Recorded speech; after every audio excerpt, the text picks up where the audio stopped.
Hello student, आशा करते हैं आप लोग बहुत अच्छे होंगे। आज के इस वीडियो लेक्चर में आप लोगों का बहुत बहुत स्वागत है।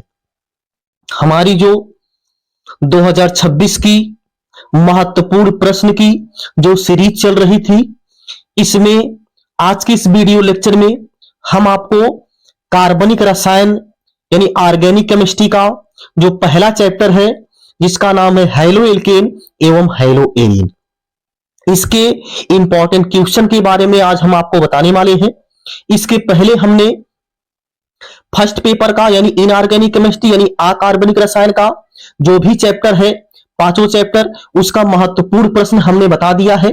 अगर आप नहीं देखे हैं तो प्लेलिस्ट बनी हुई है, प्लेलिस्ट में जाकर के आप लोग उसको देख लीजिए, उसको सीन कर लीजिए, ताकि आप लोगों का कम से कम समय में जो अच्छी से अच्छी तैयारी है वो आप लोग कर सके। ठीक है, तो चलिए बिना समय गंवाए हुए अब हम लोग इस वीडियो लेक्चर की शुरुआत करते हैं। इसमें आज हम यानी कि हमने जो चैप्टर लिया है वो चैप्टर क्या, यानी चैप्टर का नाम क्या है, हैलो एल्केन एवं हैलो एरीन है। ठीक ना, चलिए इसका जो पहला इंपॉर्टेंट क्वेश्चन है ये क्या कह रहा है, अभिक्रियाओं की SN1 और SN2 क्रिया विधियों में अंतर स्पष्ट कीजिए। एथिल क्लोराइडों की जलीय KOH के साथ अभिक्रिया की क्रिया विधि दीजिए। देखिए, जो SN1 होता है और SN2 होता है, ये क्या होता है, ये आप लोग भैया बहुत ही अच्छी तरीके से तैयार कर लीजिएगा। इससे हर साल 100% क्वेश्चन पूछा जाता है और इस बार भी इससे क्वेश्चन पूछा जाएगा, इसमें कोई दोष राय नहीं है। यानी कहने का मतलब ये है कि ये SN1 और SN2, इसको हम लोग एक अणुक नाभिक स्नेही प्रतिस्थापन अभिक्रिया और इसको हम लोग द्विअणुक नाभिक स्नेही प्रतिस्थापन अभिक्रिया बोलते हैं।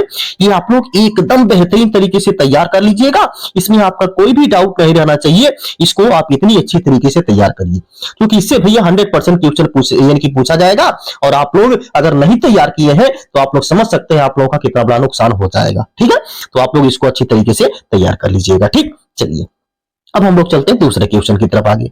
दूसरा क्वेश्चन यहां पे क्या बोला जा रहा है कि स्पष्ट कीजिए कि एल्किल हाइलाइडों की अभिक्रियाशीलता का क्रम SN1 अभिक्रिया के प्रति निम्नलिखित होता है।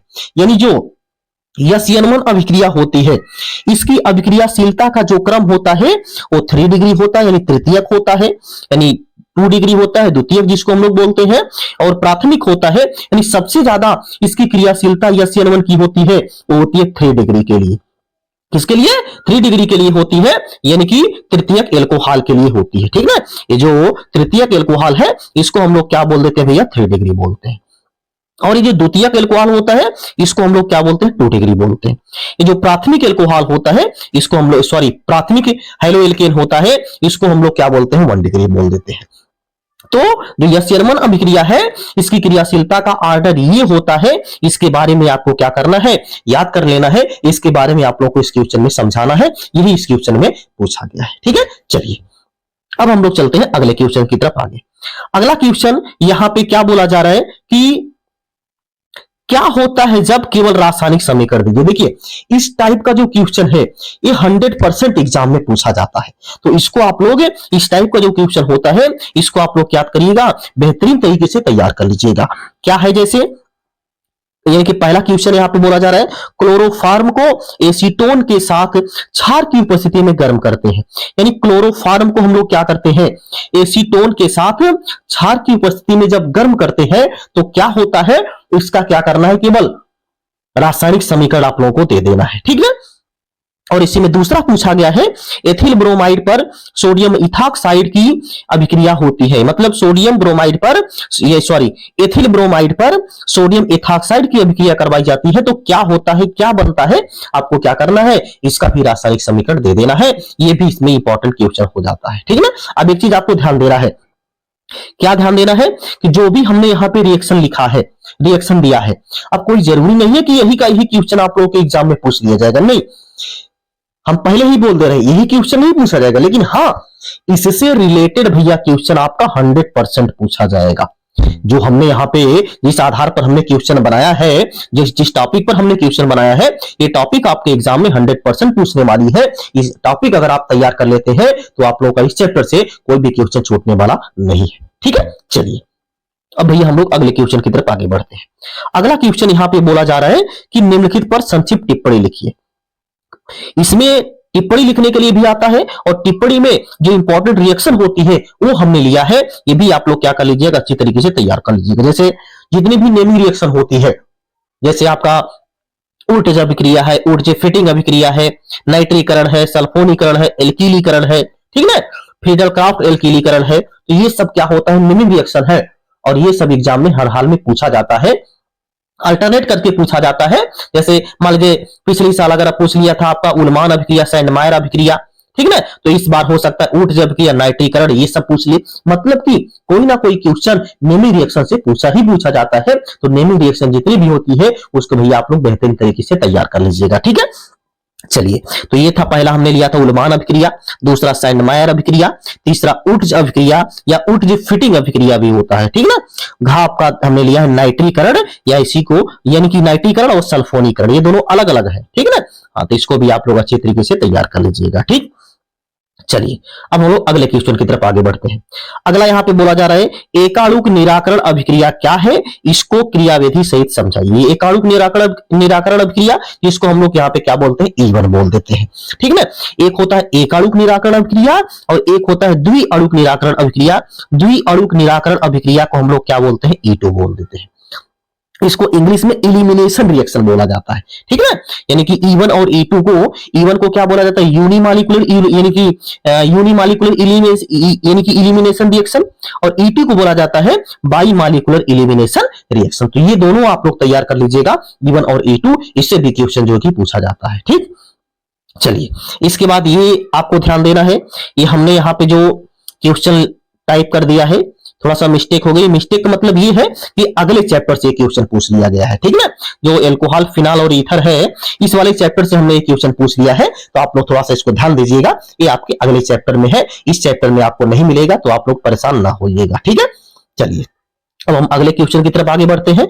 अगला क्वेश्चन यहाँ पे क्या बोला जा रहा है कि DDT का IUPAC नाम, बनाने की विधि तथा उपयोग लिखिए। जो DDT होता है, पहले तो आप लोग इसका पूरा नाम याद कर लीजिएगा। क्या याद करना है आपको, इसका पूरा नाम आप लोग को याद रखना है। और दूसरा आपको इसमें इसका IUPAC नाम यानी कि याद कर लेना है। और तीसरा, ये नहीं कि ये पहला था, ये दूसरा था, इसमें अब आपको तीसरा याद कर लेना है, इसको बनाने की विधि। क्या, इसको बनाने की विधि आप लोगों को याद कर लेना है। और चौथा आप लोगों को इसमें जो तैयार कर लेना है वो इसका उपयोग, यानी इसका उपयोग क्या होता है, ये भी आप लोग अच्छी तरीके से तैयार कर लीजिएगा। ये भी जो है कि हर हाल में क्वेश्चन पूछा जाता है, तो आप लोग इसको बेहतरीन तरीके से तैयार कर लीजिएगा, ठीक। चलिए, अब हम लोग अगले क्वेश्चन की तरफ आगे बढ़ते हैं। अगला क्वेश्चन यहाँ पे बोला जा रहा है कि निम्नलिखित अभिक्रिया को पूरा कीजिए। ये आपके सामने ऐसी कोई रिएक्शन दे देगा और बोलेगा इसको आप पूरा कर लीजिए, या फिर यहाँ पे डॉट डॉट करके छोड़ देगा, या यहाँ पे डॉट डॉट करके छोड़ देगा, या यहाँ पे डॉट डॉट करके छोड़ देगा। और आपको क्या करना रहेगा, इस अभिक्रिया को कंप्लीट करना रहेगा, इस अभिक्रिया को आपको पूरा करना रहेगा। इससे भी भैया 100% क्वेश्चन पूछा जाता है, तो आप लोग इसको भी बेहतरीन तरीके से तैयार कर लीजिएगा, ठीक। जो हमने यहाँ पे रिएक्शन लिया है वो लिया है C6H5Cl, ठीक है ना, C6H5Cl, और यहाँ पे लिखा है RX। और एक चीज ध्यान दीजिएगा, ये थोड़ा सा टाइप करने में प्रिंट हो गया है, ये एरो है और एरो के ऊपर लिखा गया है AlCl3, यानी ये फ्रीडल क्राफ्ट रिएक्शन है, ठीक है, फ्रीडल क्राफ्ट अभिक्रिया है। तो आप लोग इसको देख लीजिएगा, ये भी इंपॉर्टेंट क्वेश्चन के तहत हो जाता है। इसी तरीके से इसमें भी है हवाले में ROH प्लस PX5, ये एरो है, एरो के बाद यहाँ पे डॉट डॉट लगा हुआ है। तो यहाँ पे क्या रहेगा, आप लोग को यही इसमें क्या करना था, भरना था। तो ये था आप लोगों का 8 इंपॉर्टेंट क्वेश्चन। 8 इंपॉर्टेंट क्वेश्चन के बारे में हमने इस वीडियो लेक्चर में आप लोगों को बताया। तो आप लोग अगर ये 8 चैप्टर यानी कि क्वेश्चन जो है अगर बेहतरीन तरीके से तैयार कर लेते हैं, तो इस चैप्टर से आप लोग का कोई भी क्वेश्चन नहीं छूटेगा। जो भी क्वेश्चन बनेगा यही सब टॉपिक से बनेगा, जो टॉपिक हमने इसमें आपको दिया है, ठीक है ना। और जो हमने अभी बताया है वो भी टॉपिक आप लोग क्या करिएगा, अच्छी तरीके से तैयार कर लीजिएगा, ठीक है। चलिए, अब एक नोट यहाँ पे लिखा गया है, नोट भी हम लोग पढ़ लेते हैं। क्या बोला जा रहा है नोट में कि चैनल को सब्सक्राइब और शेयर जरूर करें। यानी कि भाई अगर आप इस चैनल पर पहली बार आए हैं तो इस चैनल को क्या कर लीजिएगा, आप लोग सब्सक्राइब कर लीजिएगा, और सब्सक्राइब करके बेल आइकन को प्रेस कर लीजिएगा, ऑल पे सेलेक्ट कर लीजिएगा, ताकि जो भी हम वीडियो लेक्चर अपलोड करते रहे आप लोग को उसका नोटिफिकेशन मिलता रहे।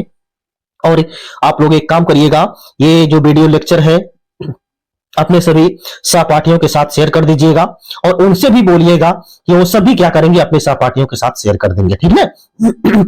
तो आप लोगों को ये वीडियो लेक्चर कैसा लगा आप लोग कमेंट बॉक्स में जरूर बताएंगे। क्या करेंगे आप लोग, कमेंट बॉक्स में जरूर बताएंगे कि आप लोगों को वीडियो लेक्चर कैसा लगा। और इसमें जो भी हमने क्वेश्चन लिया था उसका अगर आप लोगों को किसी का अगर आपको आंसर नहीं आता है तो वो भी आप लोग कमेंट बॉक्स में बता दीजिएगा। उसका जो आंसर है वो हम क्या करेंगे, अगले वीडियो लेक्चर में आप लोगों को क्या कर देंगे, उसका आंसर प्रोवाइड करवा देंगे, ठीक है। तो आप इतना देर तक हमारे वीडियो पर बने रहे उसके लिए आपका बहुत बहुत धन्यवाद। और ये हमारे चैनल का नाम है, तो एक बार फिर से बोल रहे हैं हम। तो आप लोगों को ये वीडियो लेक्चर कैसा लगा आप लोग कमेंट बॉक्स में बता दीजिएगा। और ये वीडियो लेक्चर अपने सभी दोस्तों के साथ, मित्रों के साथ, जो भी आप लोगों के घर पे पढ़ने वाले बच्चे हैं उनके साथ आप शेयर करिएगा। अगर कक्षा 10 के बच्चे भी हो या फिर 11th के बच्चे हो, 9 के बच्चे हो, तो उसको भी आप लोग शेयर कर दीजिएगा, क्योंकि आगे आने वाले यानी कि दिनों में, भविष्य में वो सब क्या करेंगे, हमारे चैनल के माध्यम से जुड़े रहेंगे, तो उनका बहुत से बहुत यानी कि उनका बहुत अच्छी तरीके से फायदा होने वाला है, ठीक ना। इसी के साथ अब हम लोग मिलते हैं नेक्स्ट क्लास में। तब तक आप लोग जहां पर रहिए स्वस्थ रहिए, मस्त रहिए और अपने माता पिता का ख्याल रखिए और अच्छे तरीके से अपनी पढ़ाई को जारी रखिए। धन्यवाद।